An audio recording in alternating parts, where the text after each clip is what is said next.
오늘은 누가복음 10장 17절에서 24절까지 말씀입니다. 먼저 하나님의 말씀을 읽겠습니다. 70인이 기뻐하며 돌아와 이르되 주여 주의 이름이면 귀신들도 우리에게 항복하더이다. 예수께서 이르시되 사탄이 하늘로부터 번개같이 떨어지는 것을 내가 보았노라. 내가 너희에게 뱀과 전갈을 밟으며 원수의 모든 능력을 제어할 권능을 주었으니 너희가 해칠 자가 결코 없으리라.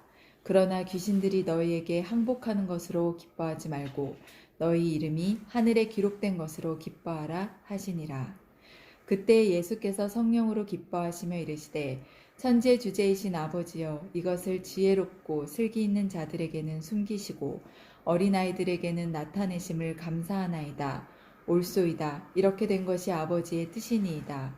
내 아버지께서 모든 것을 내게 주셨으니 아버지 외에는 아들이 누구인지 아는 자가 없고 아들과 또 아들의 소원대로 계시를 받는 자 외에는 아버지가 누구인지 아는 자가 없나이다 하시고 제자들을 돌아보시며 조용히 이르시되 너희가 보는 것을 보는 눈은 복이 있도다.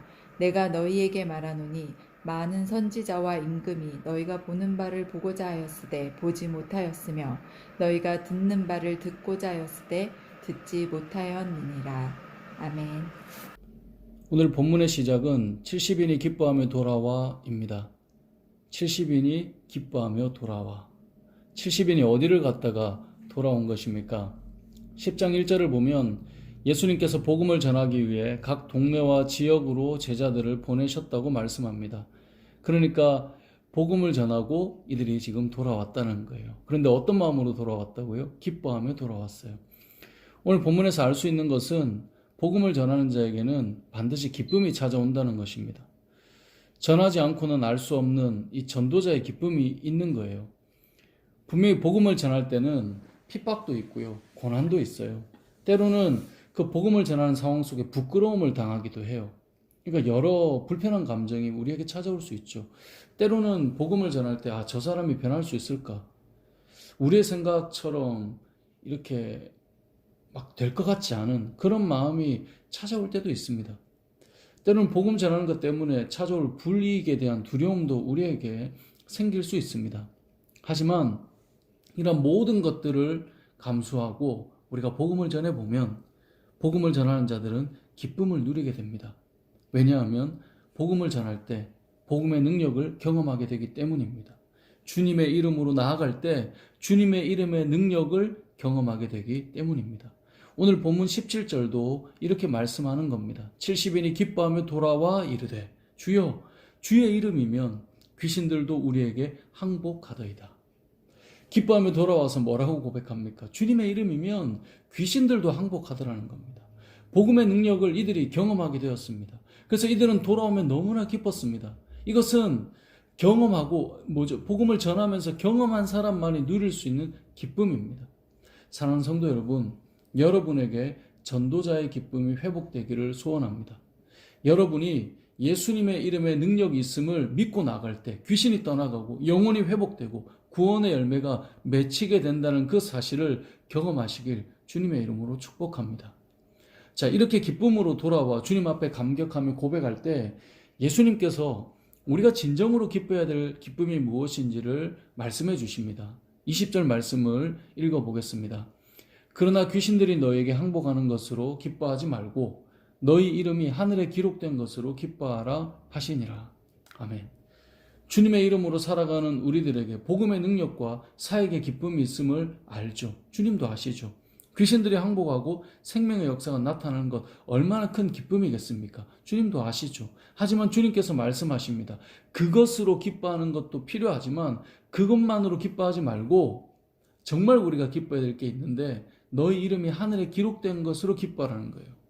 주님께서 말씀하시는 건 우리에게 맡기신 사명 가운데 일어나는 그 복음의 능력과 주의 이름의 능력으로 일어나는 그 기쁨보다 우리가 하나님의 자녀가 된 그 구원의 기쁨이 우리가 진정으로 기뻐해야 할 기쁨의 내용이라고 말씀해 주시는 것입니다. 우리는 하나님의 자녀로 우리를 부르시고 나 같은 죄인을 구원하시며 하나님의 백성 삼아 주신 그 기쁨이 얼마나 큰지 모릅니다. 그런데 간혹 하나님의 자녀 삼아 주신 구원의 은혜가 아니라 사역의 기쁨이 먼저이거나 이 사역의 기쁨으로 신앙생활을 출발하는 분들이 생기곤 합니다. 그러니까 교회 생활이 재미는 있습니다. 교회에서 봉사를 하고 뭔가 의미 있는 일을 하니까 그 자체만으로도 기쁜 거죠. 이 기쁨도 당연히 중요합니다.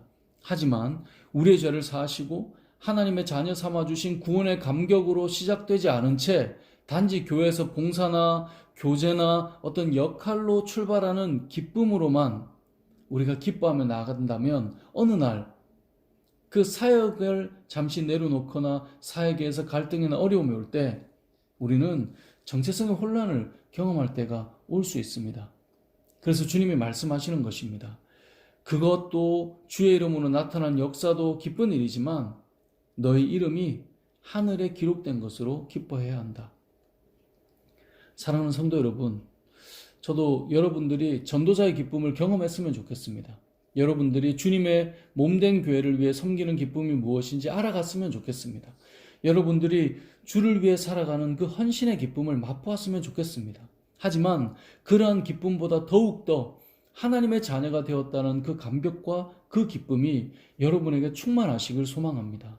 죄로 가득하여 결국은 죄의 값을 치러야 할 심판의 대상이 되는 우리들을 위해 이 땅에 오셔서 살과 피를 찢으시고 채찍에 맞으시고 십자가 형틀을 메고 골고다 언덕을 오르셨고 뺨을 맞고 조롱을 당하고 침뱉음을 당하고 옷 벗김을 당하며 온갖 수치와 모욕을 당하고 결국에는 십자가에 못 박혀 물과 피를 다 쏟으시고 우리를 위해 죽으신 예수 그리스도, 그 모든 것이 우리의 죄값을 치르는 것이며 그렇게 대신하여 죽으심으로 우리를 살리신, 여러분을 살리신 구원의 은혜, 그렇게 우리를 하나님의 자녀 삼아주신 십자가의 은혜, 바로 이 하나님의 자녀된 구원의 은혜와 기쁨이 다른 어떤 기쁨보다 충만해야 함을 기억해야 된다는 것입니다.